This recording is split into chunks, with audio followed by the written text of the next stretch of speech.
Babirye mulinnya erisinga amanya gonna erya Mukama waffe Yesu Kristo omwana wa Katonda oyo abeera ddala omulamu. Njagala kutumirako nnyo kwano gwange yonna gy'osinzidde, era njagala okwebaza Katonda ku lulwo wa yonna gy'osinzidde mu mawanga ag'enjawulo. Twebaza Katonda nate olw'omukisa omulala gw'atuwadde okulabikako ku lutimbe lwo olwo ku ssimu yo.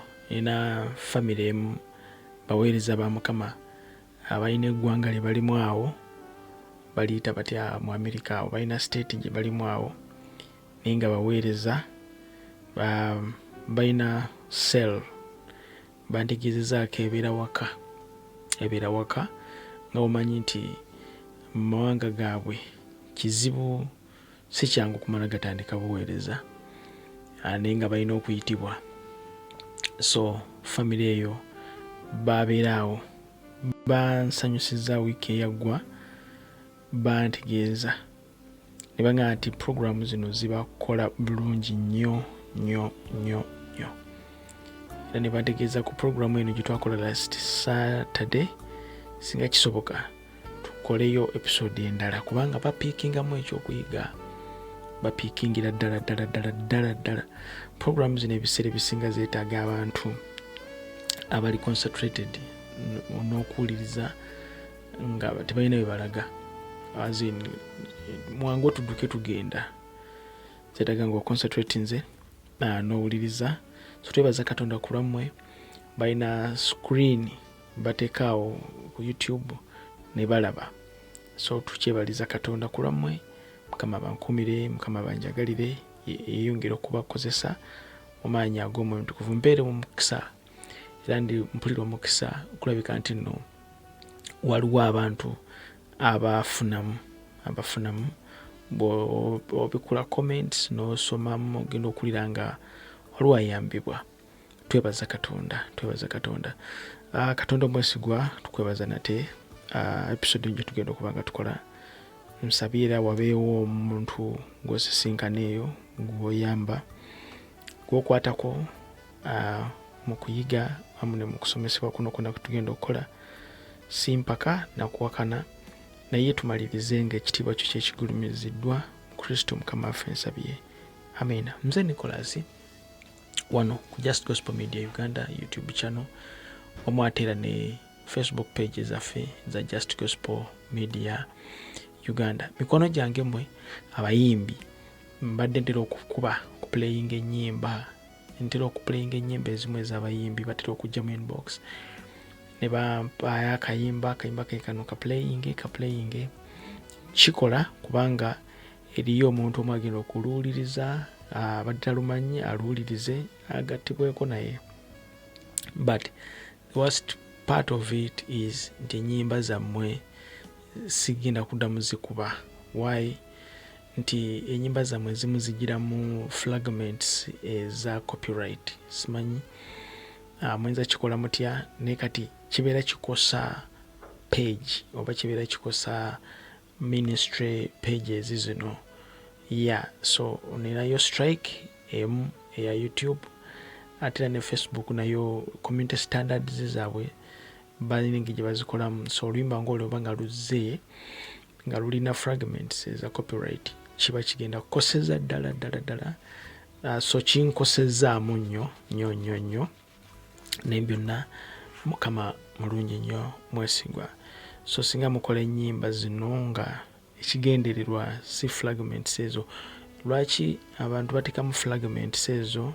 Baagala babeere nga ba owninga copyrights, either omuntu wabanga aluzanye wantu nga revenues ezivaamu zibeera shared, oba aba asuubira ebirala bingi nnyo, naye ate mbajukiza nti pages zaffe zino tezi correct nga tezi monetizinga.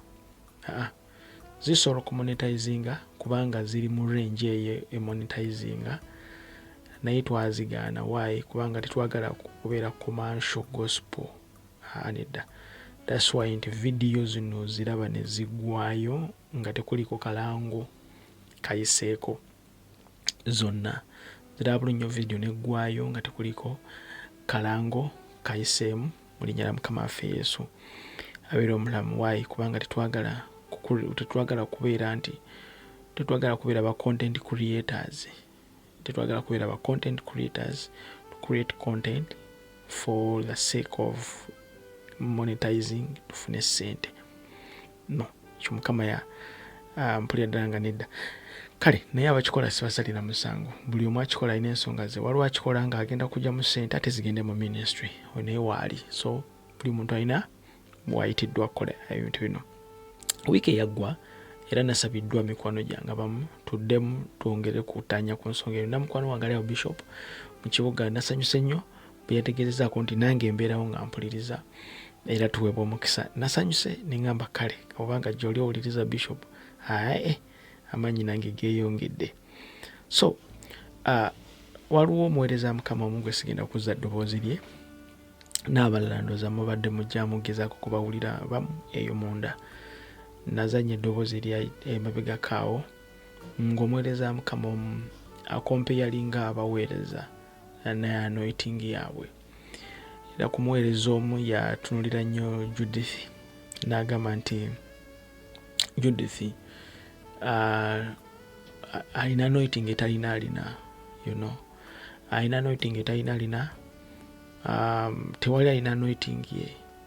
Waliwo omulala gwe nawulirako ng'agamba nti ali irrepressible, tasobola kuddizibwawo, naye yakireeta mu ngeri y'okubalaata oba kujereegerera oba kussa wansi ng'ategeeza nti alinga ng'agamba nti Judith alina bye yakola anointing eneegwa, alina bye yakola anointing eneeyiika, so kiri tekisobola kudda.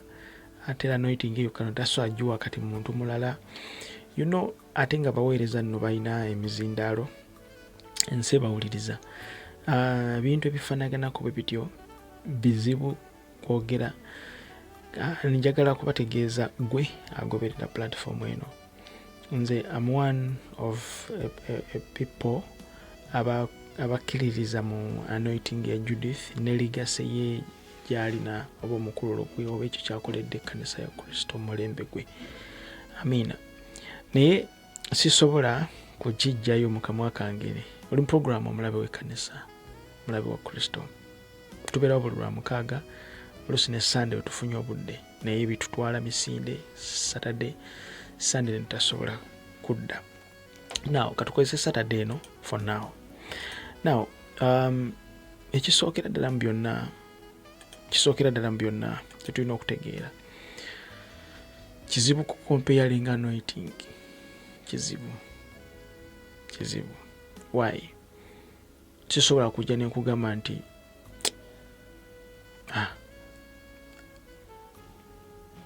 Betty muwanguzi teri amusinga. Omukyala ayimba teri amusinga.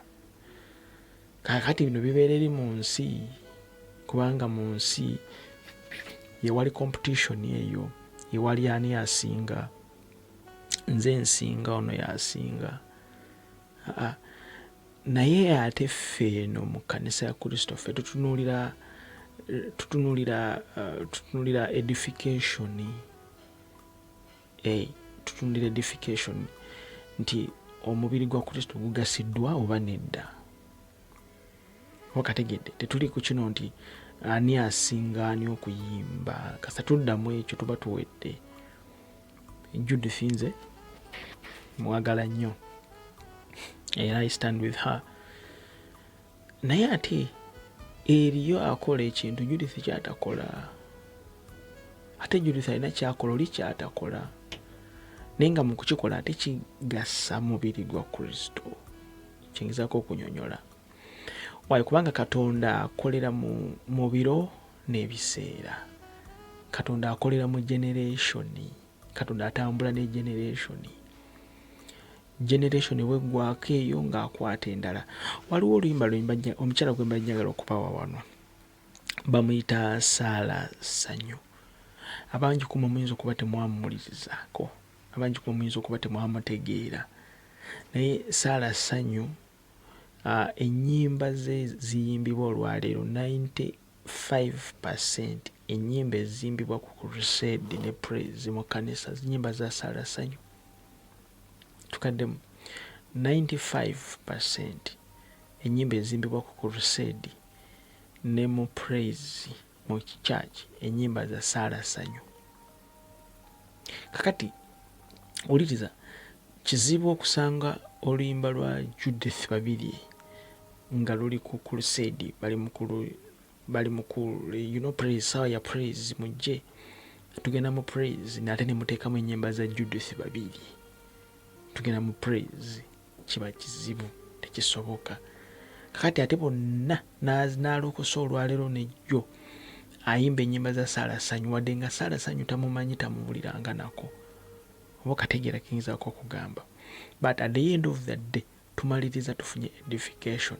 Now kino kikyengezaako okutegeeza nti saalasanyu taliiwo olwaleero, taliiwo, yafa, yagenda, generation yeeyo yaliwo yagisaavinga, mu kugisaavinga anointing ye yasigalawo, anointing ya saalasanyu yasigalawo ng'ekola wadde taliiwo, naye anointing ye weeri tuli ffenna. Kati tosobola kutuula wansi n'ogerageranya, kale tugerageranye saalasanyu ne Judith Babirye ku bonna ani asinga, ani munne ani asinga anointing y'amaanyi. Ndi ate saalasanyu ministration ye yali endala. Kangezeko okuwa ku luyimba luno olwa saalasanyu tukomewo tugende mu byawandiikibwa. Wuliriza.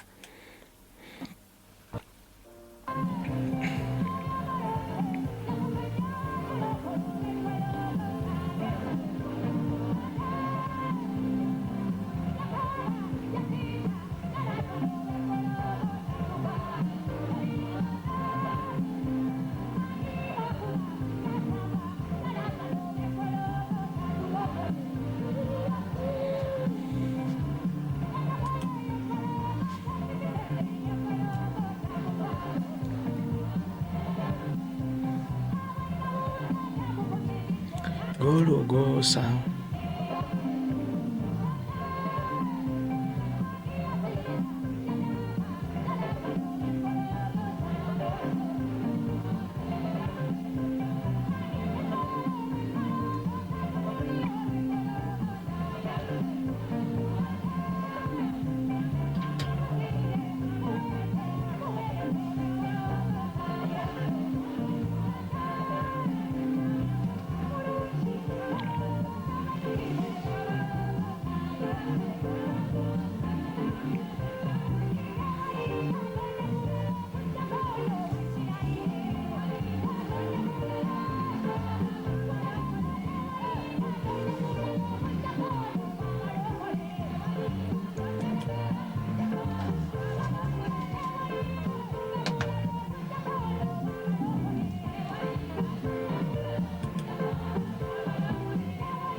Saba Yesu wali saba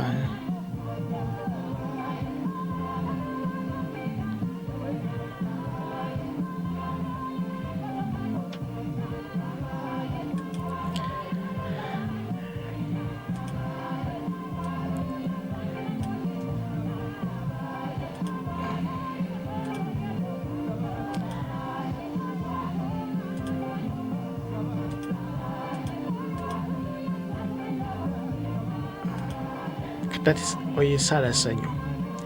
Bonawuliza ennyimba za Sala Sanyu 95% zonna ennyimba zetuyimba olwaleero mu praise Sala Sanyu. Naye yafa dda, naye anointing still ekyaliwo. Kakati mpozi tulina ekizibu kye tuyinza okutunuulira. How do these people pass on the anointing to another generation?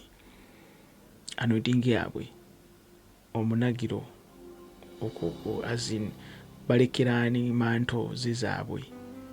Kati awo wali problem. That's why nti abamu bamaliriza amafuta gaabwe bazikiridde nago, abamu bamaliriza nga amafuta gaabwe tega affectinze generation endala. Why? Kubanga Katonda akolera mu generation. Why? Kubanga kino kyabaawadde kiba kigenda kuyamba kanisa, si muntu. Kakati fe obuzibu bwe tujja ne tubeera nabo bwe buno wammanga nti gundi asinga gundi ne gundi asinga gundi ng'alinga agamba nti ekintu kikye.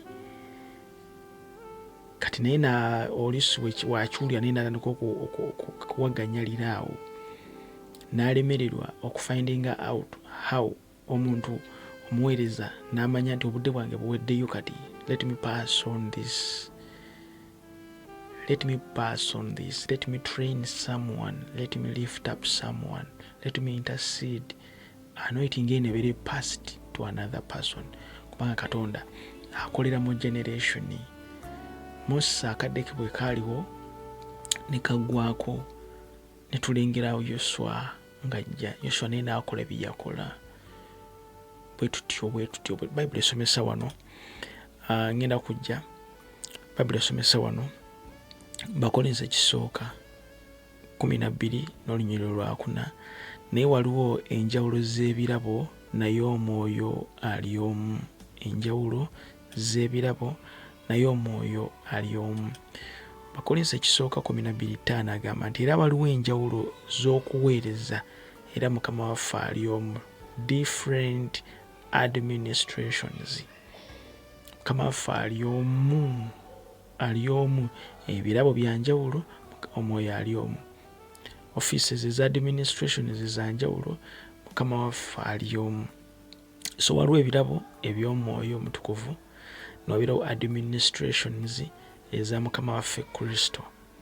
Ezo zirimu abatume, ba apostle, baani basumba, administration offices ezo, babulizi b'enjiri. Naye ate eri waggulu 14 diversities of gifts ezo za mwoyo omutukuvu. So omwoyo omutukuvu agaba byagaba, omwoyo omutukuvu byagaba, ate Kristo tabigaba. Kristo yalina ebibye byagaba. Kristo yalina administration offices, administrative offices. Ephesians 4:11. Naye ate omwoyo omutukuvu yalina diversities of gifts, healing n'ebirala, prophesying n'ebirala. Olina ayimba oluyimba lwe ne lubeera anointing ng'egenda kuwonya omuntu. Ekyo kiraba omwoyo omutukuvu akiwa. Naye ate wali omulala asobola okuyimba ng'omuntu tagenda kuwona. Nga tagenda kuwona ndwadde, agenda sigala nga bw'ali, naye ate ng'agenda kufuna healing ey'omutima. Nti abadde agenda okwewa obutwa, tagenda kwewa obutwa. Oyo ng'agenda kuddizibwa amaanyi. So zino z'ennyimba weeziri awo nga zinyiga emitima. Anyiga emitima, oli wana ng'onyige, anyiga emitima, nzuno nang'onyige. Oba nga tegedde ndowooza. Kati olw'omukaga lugamba nti era waliwo enjawulo z'okukola, naye Katonda ali omu akola byonna mu bonna. Akola byonna mu bonna. Waliwo enjawulo ez'okukola, kati ekituuka mu kukola, then waliwo God head waggulu. Ye agenda okukozesa eri birabo n'administration, then n'okukola kubeera nga bitambulira mu gundi, kye tuyita operation. akati bino byonna mitendera egiri mu ministry for edification. So si muntu tibana gundi banango oli asinga gundi oli oli gundi asinga gundi oli no. Oli ku crusade oli abalema batambula bonna teri mulema asigalawo nga teri muzibi wa maaso ava gundi ate ku crusade oli gundi abafuba azuukira ate oli gundi kati gundi eriwa gundi twalina balabye ekkubo wano balabye ekkubo ng'abalwadde basirimu bawona ku anointing yalwali teri n'omwagirina. But still again today ulinga gagamba nti tetukyalina testimonies z'abantu bawona nti anointing eri teriiwo olwaleero. Abantu bakyawona mpozi wenyinza okulengerera debate how do this anointing come to an end netagenda ku generation endala kubanga anointing eno basobola okugittirawo neekomaawo. Yes, kisobokera ddala neetagasa generation endala neekomaawo, kisobokera ddala. Naye ng'ebirabo byonna bibimu Omwoyo Mutukuvu ali omu, byonna bikola omuntu omu for edification. Why? Kubanga ye Katonda baba akola atunulira kkanisa tatunulira muntu.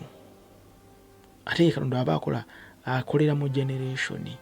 Zabuli 145 ayina olunyiriri. Zabuli 145 tugenda kwangwa tuve wano. Zabuli 145 munoonyezeeko omukwano gwange. Zabuli 145 tumufunye olunyiriri lwakuna. Bayibuli esomesa. Kale somutandika n'olwokusatu. Mukama mukulu era agwana okutenderezebwa ennyo n'obukulu bwe tobunoonyezeeko tebunoonyezeka.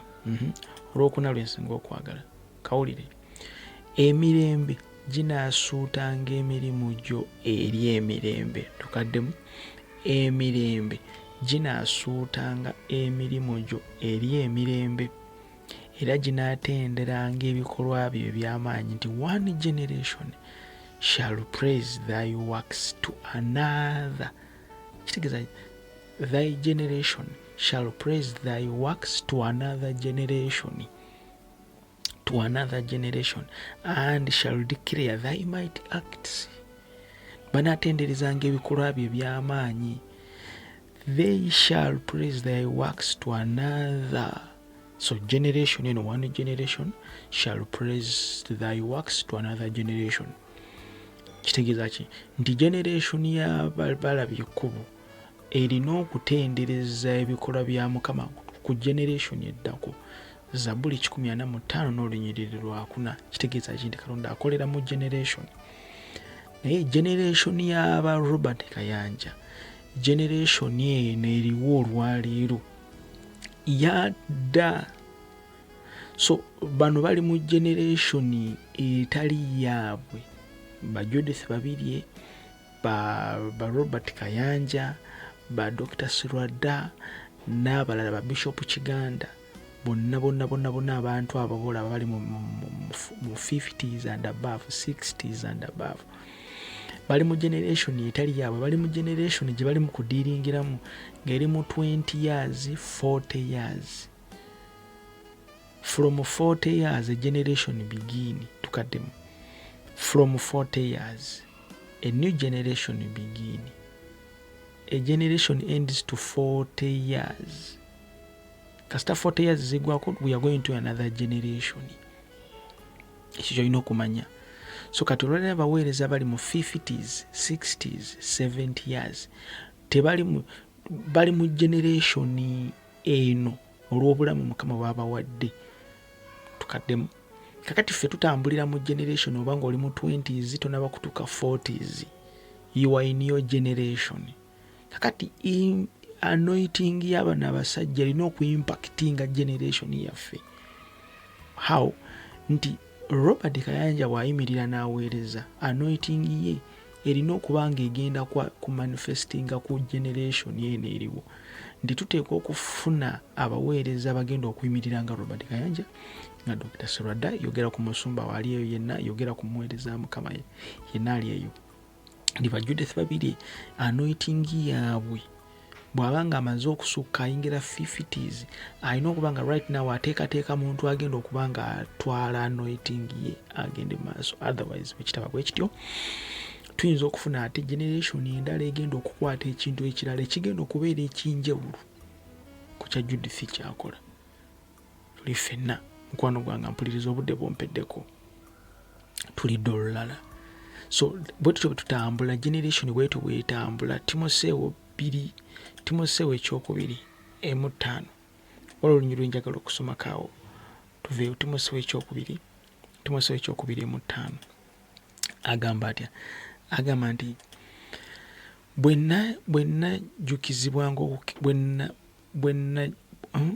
najjukizibwa okukkiriza okutali kwa bukuusa okuli mu ggwe.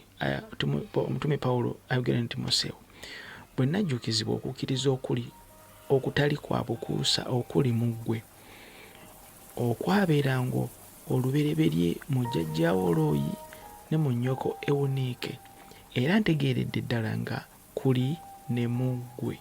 So kitegeeza nti okukkiriza kuli eri okwali mu bw'osoma Timoseewo ekyokubiri essula esooka n'olunyirira 5 nti okukkiriza kuli okwali mu jjajjaawe Looyi ne nnyina Ewuniike, omutume Pawulo akulaba nga kuli ne mu Timoseewo. Kitegeeza ki? Ekiri kye nakugambyeko nti generation eimpactinga generation eddako tebiriimu bya minzaani nze nsinga ono yasinga bannange ono yasinga. Kiba kitegeeza nti bwe tutambulira awo ng'abaweereza tugenda kuloozinga generation eddako.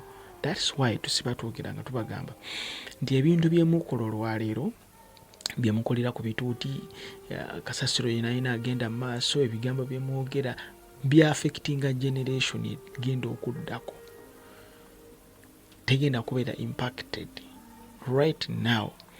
Kakati tulina kubeera ready to receive from the past generation etusuulira omunagiro nti kuno kwe kugenda ti anointing egenda kuyimirizaawo ekkanisa egenda okuyimira olunaku olw'enkya. That is it. Naye ate yali Dansan Kagwisa ndoza yeyogera ebyo nti anointing yono Judith Babirye teri agirina era yaweebwa ekintu terina omwali kibi kina ebirala ebigendera mu ko ebifaanaganako bityo. So kiba kitegeeza nti generation egenda okuddako teri impacted.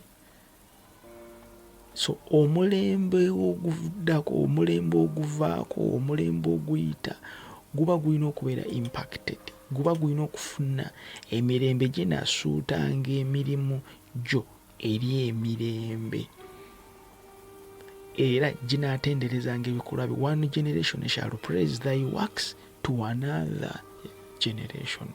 That is Psalms 145-4. Mbaagala nnyo, Mukama bankumire. Nze Nicholas, kama n'abatwadde obudde tulidda ne twongerayo. So anointing ya Judith Babirye weeri era bw'ayimirira emanifestinga kakati kiri gyali okuteekateeka generation eddako.